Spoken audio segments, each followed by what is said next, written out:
Kol Nijolė kepė kruasanus ir domėjosi sostinės Stoties rajonu, dalis laidos kūrybinės komandos nepraleido progos pasidomėti, kągi vienoje sostinės grožio ir estetikos studijoje veikia visas būrys Vilniaus žvaigždžių ir žvaigždučių.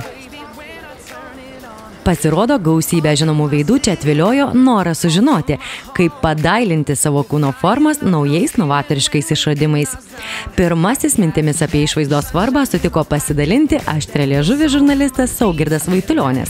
Aš manau, kad yra lygiai taip pat kaip normalu, kad jūs ryte išsivalot dantis, lygiai taip pat yra normalu, kad jūs einate į kirpyklą, lygiai taip pat normalu, kad jūs nueinate į kažkokią, tarkim, nežinau, liektinamo moteris arim procedūrą, ar ne? Arba susileidžiat kokią nors, pavyzdžiui, botokso, nes jaučiatės, kad pasenau, nes jaučiuosi, veidrodis nebedžiugina. Nu ir kas tame blogo? Ir tame nėra nieko blogo, tai yra absoliučiai normalu ir žmogiška. Išgirdę nuomonę vyro, kuris tikrai panašu daug dėmesio skiria savo išvaizdai, tuoj pat teiraujamės ir žinomų moterų, kągi jos galvoja apie savo kūno ir veido priežiūrą bei siūlomas naujausias grožio inovacijas. Klausėme, gal gyventi galima ir be jų? Mano nuomonė tokia, kad iki 40, tai aišku, tai galima daryti be chirurgo pagalbos. O po to ateina toks metas, kad tiesiog nebeužtenka tų procedūrų ir reikia imtis rimtesnių kažkokių priemonių, nes visos nori senti kaip Jennifer Lopez, pavyzdžiui, arba Gwen Stefani. Nu tikrai mes visos norim senti kokybiškai gražiai.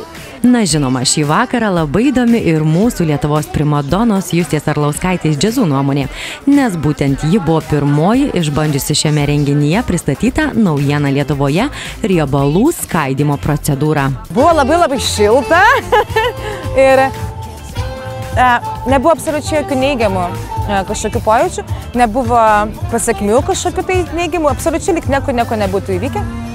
Bet štai žiūrėk, praėjo savaitę ir aš jaučiuosi labai puikiai ir nesakysiu, ties kuria vieta aš jaučiuosi dar puikiau. Tai gal gerbiamoji džiazų pasirengusi yra ir išbandyti grožio peilį? Aš nenoriu lysti savo kūno, kol dar esu jauna ir kol dar galiu kažką pakeisti kitais būdais. Aš turiu pradžiai pajausti ir patirti per save pačią. Eksperimento būdu, nežinau, kažkokiu būdu, kad galėčiau kažkam kažką rekomenduoti. Aš šiandien turiu rekomenduoti tam tikrus dalykus, kurias pati išbandžiau ir man jie labai tinka. Ir jie manęs nežaloja, manęs niekaip. Jie man padeda daugiau pasitikėti savimi, jaustis gražesnei ir taip toliau. Na, o po įžymybių įspūdžių ir liapsių pasiaiškinkim ir mes, kągi naujo inovacijų pasaulis pasiūlė Lietuvos moterims ir ko čia visi taip džiaugiasi. Šiuo atveju yra alternatyva tradiciniai liposakcijai, tai žiauriai, skausmingai. Žmonės vidutinio sudėjimo arba su antsvoriu turi tokius realius rezultatus kaip 3-5 cm per vieną procedūrą. Na, o dabar bandysime perteikti viską moksliškai. Dėmesio. Pasirodo, odos paviršiuje veikiantis aplikatorius siunčia ultragarso bangas, kurios sukuria staigų slėgio pasikeitimą. Todėl skystyje esančiame tarp riebalų ląstelių susidaro burbuliukai. Šie sproginėdami dėl slėgių skirtumų suskaido riebalų ląstelių sieneles.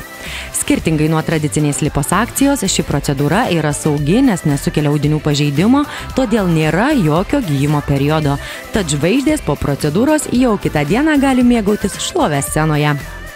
Taigi, kol Nijolė valgo kruasanus, ledus ir mėgaujasi vasarą Lietuvoje, jei nerimauti dėl svorio, nėra ko. Pora vizitų pas Zinaidą, kelios treniruotės pas Rasą ir vasariškų nuodėmių kaip nebūta.